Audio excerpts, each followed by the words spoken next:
degree, the amount of efforts and the amount of time I dedicated to economics in Delhi School of Economics from 2019 to 2020, mid of 2020. And then COVID appeared. So unfortunately, all of the classes were shifted online and everything. So I think that affected my experience in Delhi. आज हमारे साथ है सृष्टि, जिन्होंने RBI grade B डीईपीआर का exam इस साल निकाला है. So congratulation Srishti. Thank you, sir. Thank you so much. So is this your first attempt? So yes, sir, this was my first attempt. Okay. Yeah. So can you introduce yourself from your like academics, your professional background, you are from which place?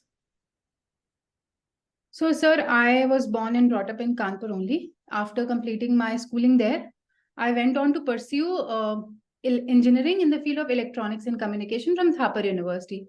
Okay. I completed that in 2018, joined a consulting firm, and then worked there for a few months. And then I left the job and dedicated like my entire time for the preparation of MA Economics, like this program, MA Economics and also ISI. Got into DSE, and then from DSE, I got into Wells Fargo. So currently, I'm working in Wells Fargo and also appeared for this examination.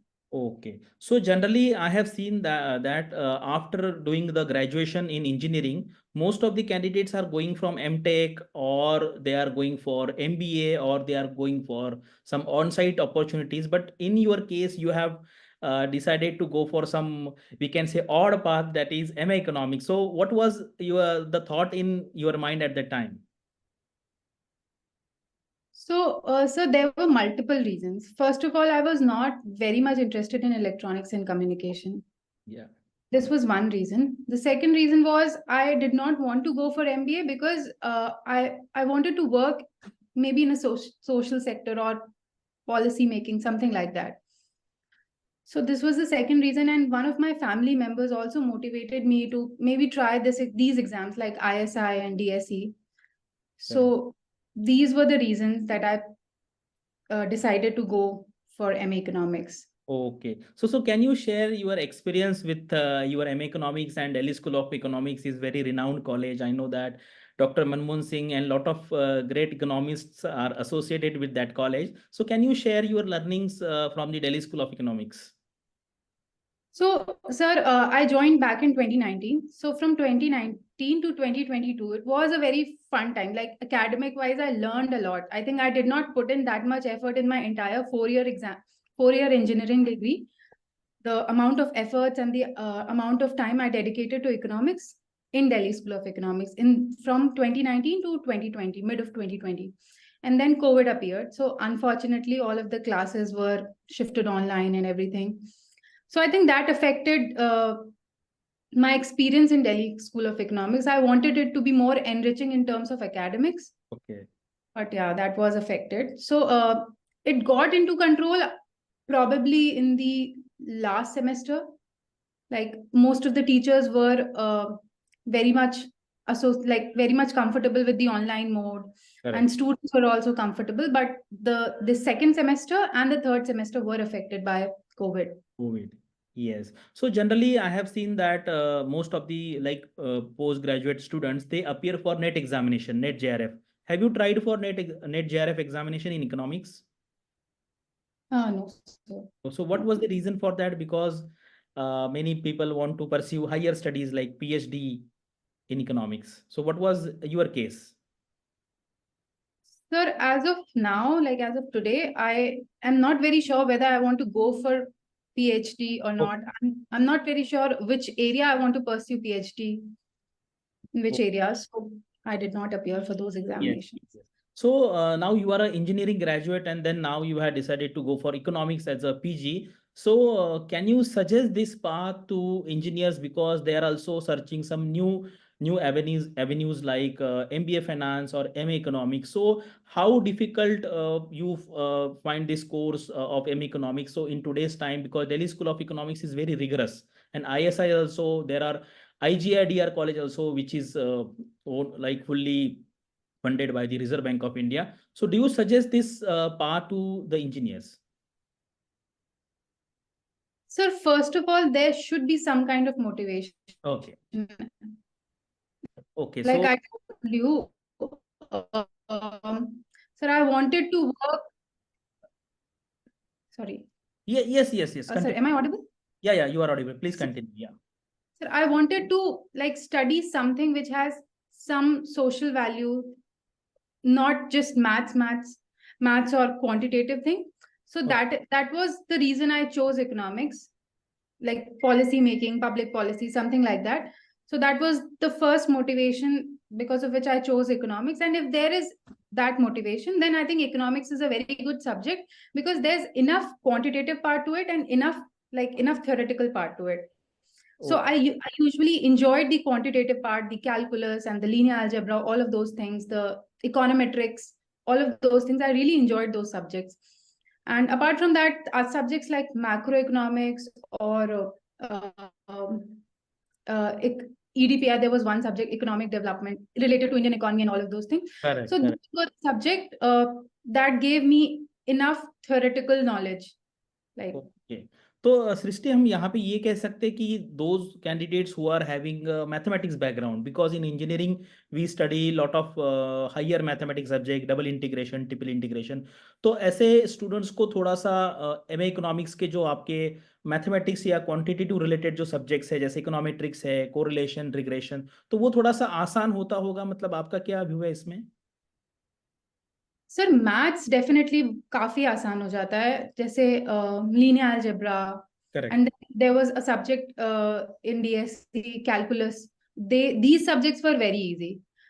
And also econometrics में जो probability का part आता है वो भी correct. Easy होता है काफी. यस. बट टॉकिंग मतलब सिर्फ इकोनोमेट्रिक्स के बारे में बोलना, तो दैट वाज वन सब्जेक्ट जो मैंने इंजीनियरिंग में कभी पढ़ा नहीं था, तो इट करेक्ट.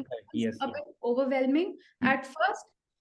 पर उसके अलावा तो once you get the hold of the subject, it becomes very easy and very interesting. Correct. For तो maths. या Sorry. तो हाँ, यस. तो सृष्टि यहाँ पे मतलब काफी सारे हमारे व्यूवर्स जो है वो इंजीनियरिंग बैकग्राउंड से है.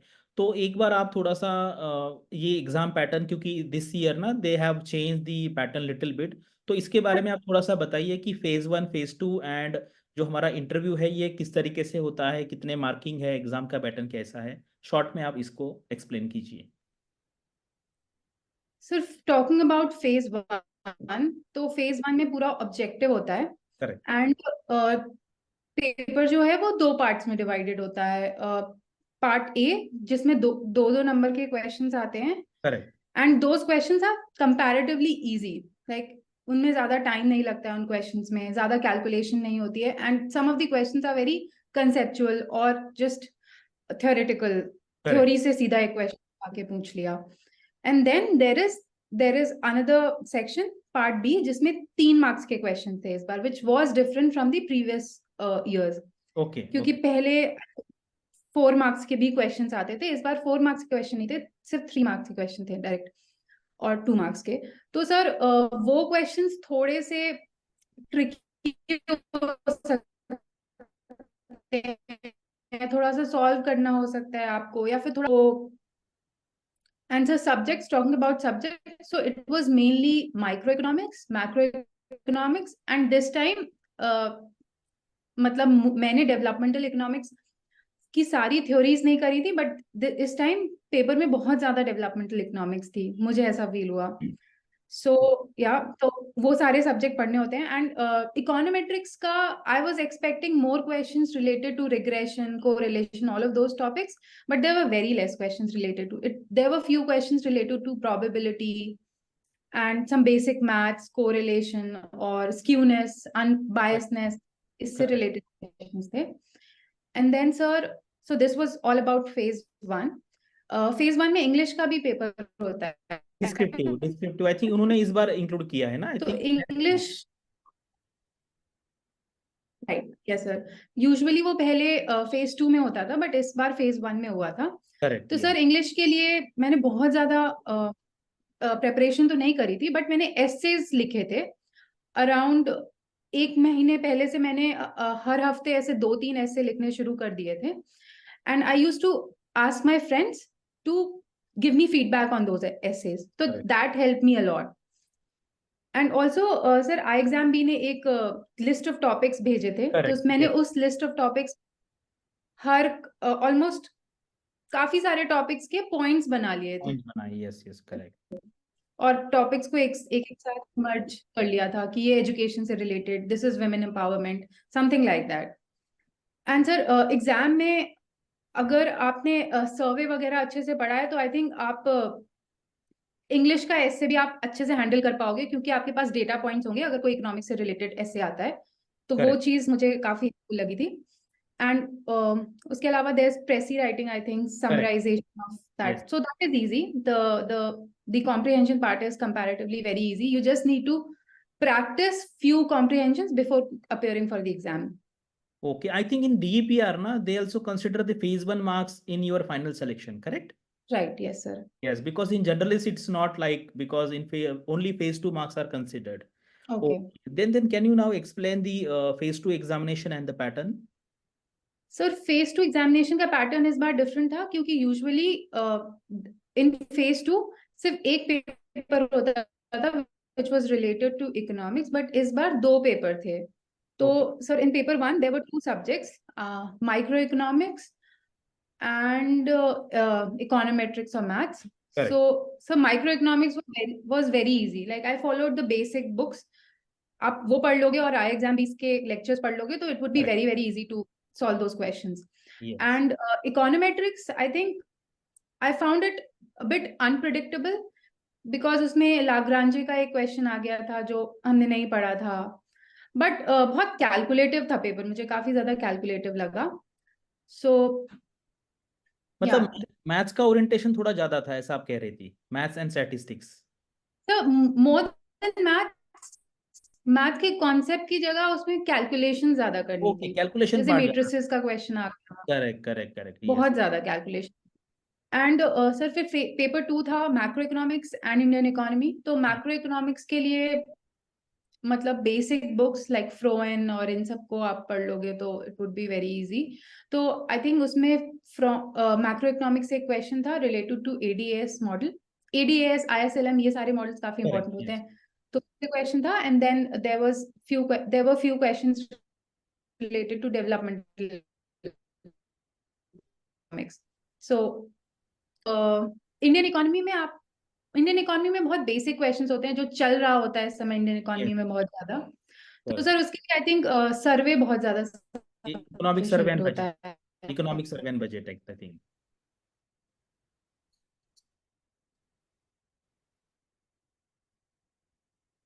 Yes, Srishti, am I audible?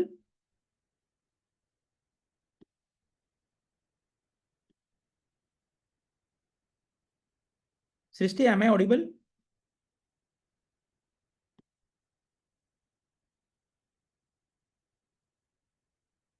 Hello.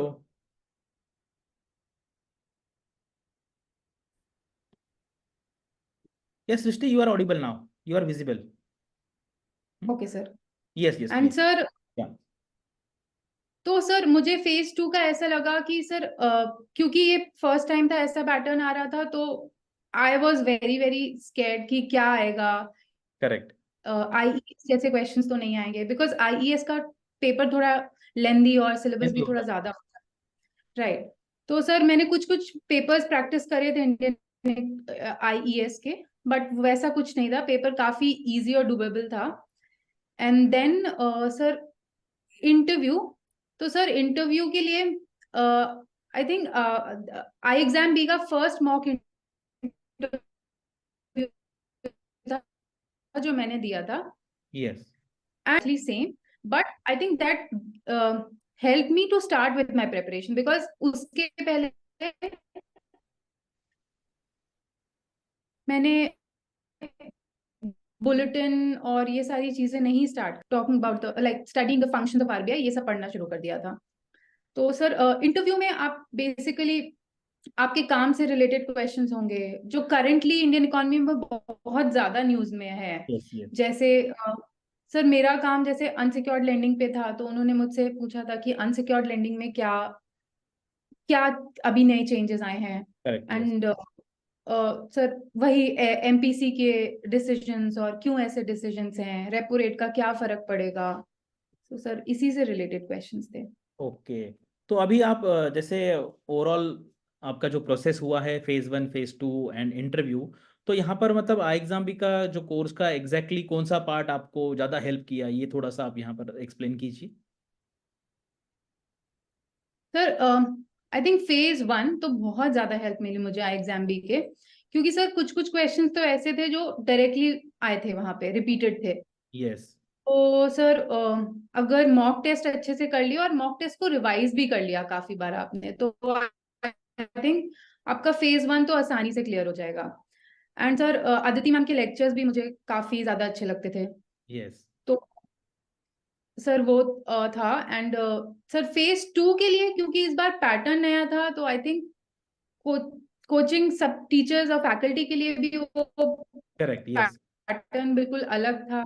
तो सर उसमें आई थिंक क्वेश्चन बैंक ज्यादा बड़ा हो सकता था। ओके। मुझे फेज 1 के लिए ज्यादा हेल्पफुल लगा था as compare to phase 2।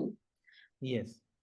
And phase 2 में सर आई थिंक मैंने कोचिंग के जो क्वेश्चंस दिए थे वो तो करे थे, बट उसके अलावा बेसिक बुक्स भी पढ़ ली थी एक बार, कि कुछ कोई कॉन्सेप्ट ज्यादा ना छूटे, कि ऐसा, क्योंकि थ्योरेटिकल को लिखना is a completely different game than writing appearing for an objective exam. Correct. Correct. And then, sir, interview preparation, it helped, yes. really helped the mock interview uh, that I appeared with iExamB, that was really good. और sir उसमें मुझे लगता है कि वो काफी relevant था। And जो इंटरव्यूअर्स थे सर, मुझे वो भी उनका approach towards asking question and answering them, like later helping me to get the answers of those question, was really good. Correct.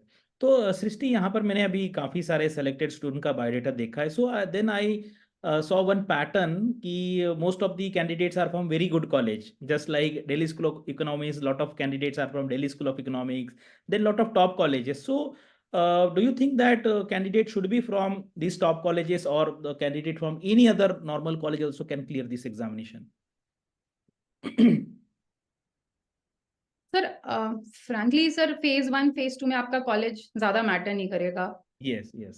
It would all depend on the efforts और preparation जो आपने करी है। तो सर फेज 1 फेज 2 में तो बिल्कुल भी नहीं मैटर करेगा। एंड सर पेपर भी कुछ बहुत ज्यादा क्वांटिटेटिव नहीं होता है, जिससे, जैसे ये कॉलेजेस बहुत ज्यादा क्वांटिटेटिव Yes, कोर्सेज focus करते हैं। Correct, correct. हैं, तो सर इतना कोई क्वांटिटेटिव होता नहीं है। आप बेसिक्स आपको पता होने चाहिए, आपको क्लियर हो जाएगा पेपर आपके। Sir I am not very sure, अभी तक मार्क्स आए नहीं है, बट Correct, हो yes, सकता है mark कि मिल जाएंगे। इंटरव्यू फाइल का हेल्प मिले।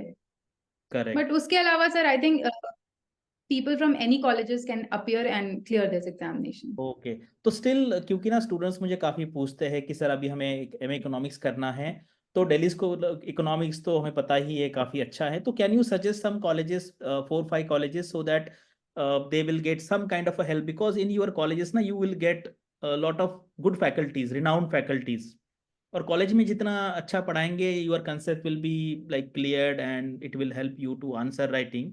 तो उस तरीके से मुझे कुछ 4-5 कॉलेज के आप नाम बताइए, so that I will convey this message to the students that you can prepare for entrance examination of these colleges, just like JNU is there, I think Madras School of Economics is there, I think Gokhale Institute is there, so some 4-5 names from your side. Sir, I think I am not the right candidate to ask this Okay. question, क्योंकि मेरा background इसमें नहीं था। Okay. But जो आपने colleges बोले मुझे भी यही पता है। एंड सर मैंने जब एग्जाम अपियर किया था, तो मैंने बहुत ज्यादा कॉलेजेस का एग्जाम भी नहीं अपियर किया था। I appeared for few colleges like IGIDR। तो सर IGIDR हो गया, MSc गोखले, सर यही मुझे भी पता है। यही कॉलेजेस है। ओके, तो अभी मतलब आपका आपका राइट नाउ आल्सो आपका जॉब जो है बहुत अच्छा है, सैलरी भी आल्सो आपका अच्छा है, तो आपका अभी क्या थॉट है? मोस्टली मुझे तो लगता है आप RBI ज्वाइन ही करोगे, लेकिन कौन से ऐसे रीजन है जिसके वजह से आपको लगता है कि RBI का जॉब अच्छा है? और इस बार हमने लिस्ट देखा है ना, तो 15 students are from I exam भी, आई थिंक 13 आर गर्ल्स, तो ऐसा क्या इस जॉब में है कि गर्ल्स या लड़कियां यहाँ पर ज्यादा प्रेफर कर रही है? आपका क्या व्यू है, आपने क्यों इस जॉब को थोड़ा सा मतलब प्रेफरेंस दिया? सर मुझे ऐसा लगता था मेरी करंट जॉब में इकोनॉमिक्स नहीं है, ओके। इट्स मोर सर मेरी एनालिस्ट की जॉब थी। यस, तो एनालिस्ट। सर जो भी डोमेन है, मेरा बैंकिंग डोमेन था, तो मेरे बैंकिंग से रिलेटेड डेटा आता था और वो सब आता था। तो सर मेरा तो रीजन ये बहुत बड़ा था कि मुझे इकोनॉमिक्स में कुछ काम करना है, प्रॉपर क्योंकि इकोनॉमिक्स। अगर सर मुझे इंटरेस्ट आया तो I can go for some higher studies in economics as well. तो सर ये सबसे बड़ा रीजन था। Sir talking about girls, I think sir economics में या इन जनरल दिल्ली डीयू में सर मैंने फर्स्ट टाइम नोटिस करा था कि गर्ल्स की जो ratio, girls is to boys ratio usually is incline towards girls. Okay तो ओके। गर्ल्स इन नंबर भी ज्यादा होती हैं as compare to boys. Correct correct. तो वो मतलब एजुकेशन लाने लेने में ही गर्ल्स का नंबर ज़्यादा है। मतलब मैंने देखा है कि मोस्टली ना इंजीनियरिंग के बाद जैसे ऑप्शन होगा तो जनरली मैंने देखा है कि बॉयज़ में एमबीए का थोड़ा सा क्रेज ज़्यादा होगा, है ना। राइट। तो यहाँ पर थोड़ा सा जैसे मैंने भी काफ़ी कॉलेजेस में देखा है कि नियर अबाउट 70-30 के आसपास रेशो है। तो वो हमें रिजल्ट में भी दिखाई दिया है। तो अभी आपका रिजल्ट आने के बाद थोड़ा सा पर्सनल क्वेश्चन ये है कि आपने सबसे पहले आपका रिएक्शन क्या था, आपने सबसे पहले ये न्यूज़ किसको बताई और उनका क्या रिएक्शन था? तो सर मेरी फ्रेंड ने मुझे बताया था कि ओके रिजल्ट आ गया और मैंने उसी से बोला कि मतलब यू चेक द रिजल्ट। तो उसके बाद सर घर पे ही बताया था, and my father and my parents were very happy, like they wanted me to go for appear for a government exam.